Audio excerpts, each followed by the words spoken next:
warahmatullahi wabarakatuh. Perkenalkan, nama saya Pertiulan Ramadhani dengan NIM 19000005124. Izinkan pada kali ini saya akan menyampaikan sedikit tentang ceramah saya yang semoga bisa bermanfaat bagi kita semua. Hadirin yang dirahmati Allah Subhanahu wa Ta'ala, puji dan syukur marilah kita panjatkan kehadirat Ilahi Robbi yang telah memberikan kita beragam nikmat sehingga kita bisa hadir di tempat yang mulia ini. Salawat serta salam semoga tetap tercurahkan dan dilimpahkan kepada junjungan kita semua Nabi Muhammad SAW yang berkat perjuangan dan kesabarannya Islam sudah tersebar ke seluruh penjuru dunia. Hadirin yang dirahmati oleh Allah Subhanahu wa Ta'ala, pada hari ini saya akan sedikit menyampaikan mengenai pandangan Islam tentang kekerasan dalam rumah tangga dan bagaimana cara pencegahan terjadinya KDRT menurut Islam. Rumah tangga seharusnya menjadi tempat yang menyediakan ketentraman, sakinah bagi setiap orang. Namun ada perilaku kekerasan yang seringkali terjadi dan menyebabkan ranah yang paling private di sebuah masyarakat. Ini justru berdampak bagi pertumbuhan dan perkembangan seseorang tidak berjalan maksimal karena diliputi dengan rasa ketakutan dan kekhawatiran. Sehingga luka fisik ancaman pertumbuhan sebagaimana penuturan seorang ustazah di bawah ini, bahkan kematian itu sendiri. Ada beberapa fenomena yang dapat saya paparkan seperti dalam contoh, salah satu korban KDRT yang menceritakan kronologis kejadian KDRT berlangsung. Pada suatu malam kami berada di kamar. Aku tanya sikapnya yang seperti itu apakah ada hubungannya dengan TTK. Dia marah dan mengambil pisau celurit. Aku menjerit-jerit meminta tolong, lalu dikalungkannya celurit itu ke leherku sambil mengancam, kalau kamu hanya bertanya lagi soal TTK, kamu saya bunuh. Di dalam hadis telah dipaparkan tujuan menikah dan berkeluarga yaitu untuk membentuk keluarga yang sakinah, mawaddah, dan warahmah. Sesuai dengan firman Allah Subhanahu wa Ta'ala yang berbunyi, dan di antara tanda-tanda kekuasaannya ialah Dia yang menciptakan untukmu istri-istri dari jenismu sendiri, supaya kamu cenderung dan merasa tentram kepadanya, dan dijadikannya di antara kamu rasa kasih dan sayang. Sesungguhnya pada yang demikian itu benar-benar terdapat tanda-tanda bagi kaum yang berpikir. Quran Surat Ar-Rum ayat 21. Ibnu Katsir pun mengatakan bahwa Allah telah menjadikan pasangan dari manusia yang sejenis, bukan diambil dari jenis jin ataupun hewan. Para hadirin yang dirahmati oleh Allah Subhanahu wa Ta'ala, fenomena di atas adalah salah satu gambaran kekerasan dalam rumah tangga ataupun KDRT. Sebuah fenomena yang hadir atau yang hampir bisa dijumpai di setiap rumah tangga dengan intensitas dan kadar yang berbeda-beda. Ada rumah tangga yang sangat jarang mengalami KDRT, namun ada pula sebuah rumah tangga yang setiap hari diwarnai dengan KDRT. Ada yang mengalami kekerasan verbal seperti bentakan dan kata-kata yang tidak menyenangkan, namun ada pula yang mengalaminya secara berlapis, misalnya kekerasan verbal secara fisik, psikis, dan ekonomi, sosial, seksual, bahkan kekerasan spiritual. Di sisi lain, Islam menegaskan bahwa tujuan berumah tangga adalah terjalinnya rasa kasih sayang dan terpenuhinya ketentraman sakinah dalam sebuah rumah tangga. Oleh karena itu, Islam menolak tegas KDRT, meskipun kadang melakukan kompromi, karena beberapa bentuk KDRT tidak bisa dihapuskan seketika. Dengan penelusuran dokumen dan data-data kepustakaan, penelitian ini berusaha untuk memaparkan dan mengungkap fakta kekerasan dalam rumah tangga yang berakar pada ideologi patriarki dan menunjukkan bagaimana Islam kekerasan dalam rumah tangga yang berakar pada ideologi dan patriarki dan menunjukkan bagaimana Islam menolak nilai patriarki yang menjadi akar kekerasan terhadap perempuan baik di masa pewahyuan maupun sekarang. yang bisa terjadi di ruang publik maupun rumah tangga. Hadirin yang dirahmati oleh Allah Subhanahu wa Ta'ala, pembahasan kita mengenai kekerasan dalam rumah tangga telah diatur pada Undang-Undang Nomor 23 Tahun 2004 yang menghapuskan segala bentuk kekerasan bagi para pelaku. Para pelaku diberikan sanksi sebagai tindak kekerasan yang dilakukan dalam sebuah rumah tangga, serta mengatur bagaimana prosedur penanganan perkara terhadap pelaku kekerasan.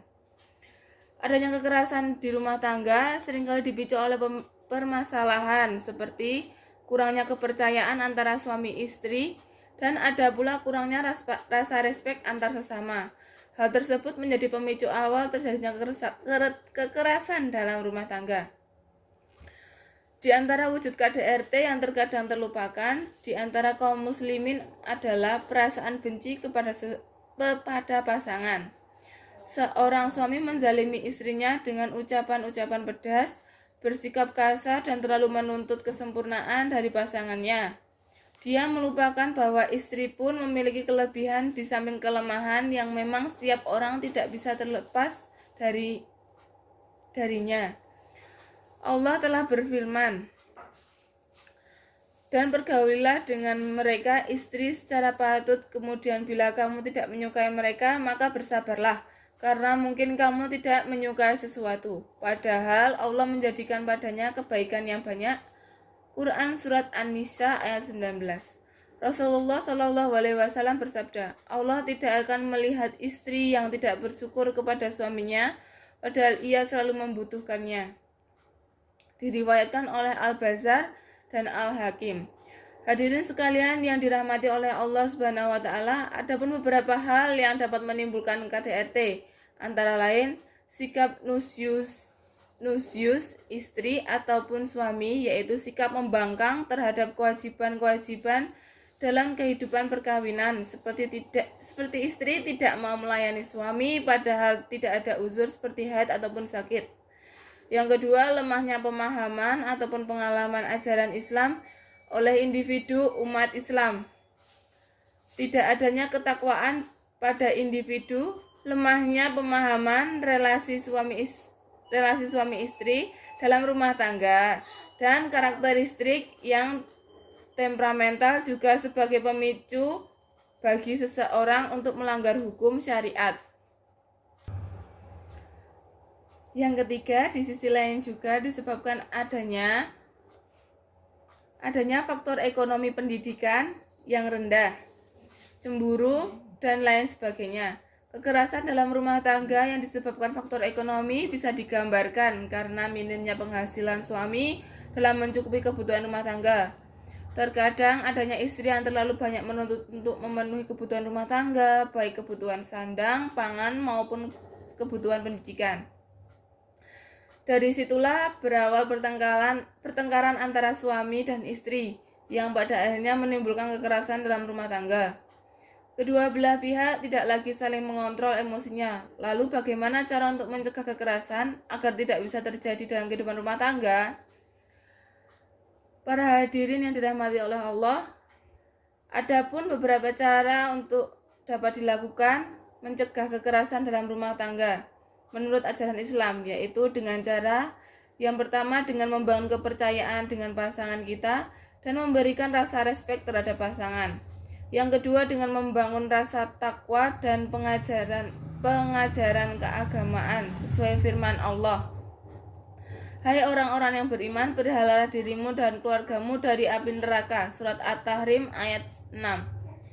Yang ketiga yaitu dengan cara suami menjalankan kewajiban dengan baik. Begitupun sebaliknya, salah satu hadis memaparkan, yaitu jika seorang wanita selalu menjaga sholat 5 waktu, juga berpuasa di bulan Ramadan, serta betul-betul menjaga kemaluannya dan benar-benar taat kepada suaminya, maka dikatakan pada wanita yang memiliki sifat mulia ini, masuklah dalam surga melalui pintu mana saja yang engkau suka. Hadis riwayat Ahmad dan Ibnu Hibban.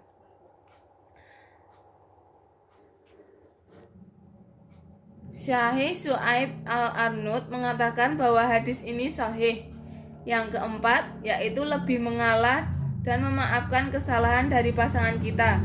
Pada hal ini, kita sebagai suami ataupun istri harus memiliki rasa legowo di dalam hati dan mudah untuk memaafkan kesalahan pasangan kita yang dinilai kecil, serta tidak perlu dibesar-besarkan atau diperumit sehingga dapat memiculkan timbulnya rumah tangga dan amarah dalam rumah tangga. Kesalahan seringkali dilakukan baik suami maupun istri, maka dari situ jika salah satu melakukan kesalahan maka nasihatilah dengan lembut dan penuh kasih sayang. Namun ketika hal tersebut tidak berpengaruh, maka diamkanlah. Ketika kedua hal tersebut tidak berpengaruh, maka dapat dengan cara memukulnya, namun dengan syarat tidak melakukan pukulan yang membekas serta menghindari wajah. Yang kelima, selalu memperlakukan pasangan sebaik dan sehalus mungkin. Hal tersebut harus sering dilakukan dalam rumah tangga agar terhindar dari penganiayaan baik fisik maupun non. Muawiyah bin Jaidah berkata, "Dan janganlah engkau memukul istrimu di wajahnya, dan janganlah pula menjelek-jelekannya serta melakukan hajr atau mendiamkan istri selain di rumah." Islam sangat melarang kekerasan dalam rumah tangga karena hal tersebut bertentangan dengan hukum Islam, yaitu mengenai kehidupan serta akal pikiran serta perintah Al-Quran tentang kebenaran dan perlakuan baik. Baiklah, sekian dari ceramah singkat saya, semoga bermanfaat bagi kita semua. Wabillahi taufiq wal hidayah. Wassalamualaikum warahmatullahi wabarakatuh.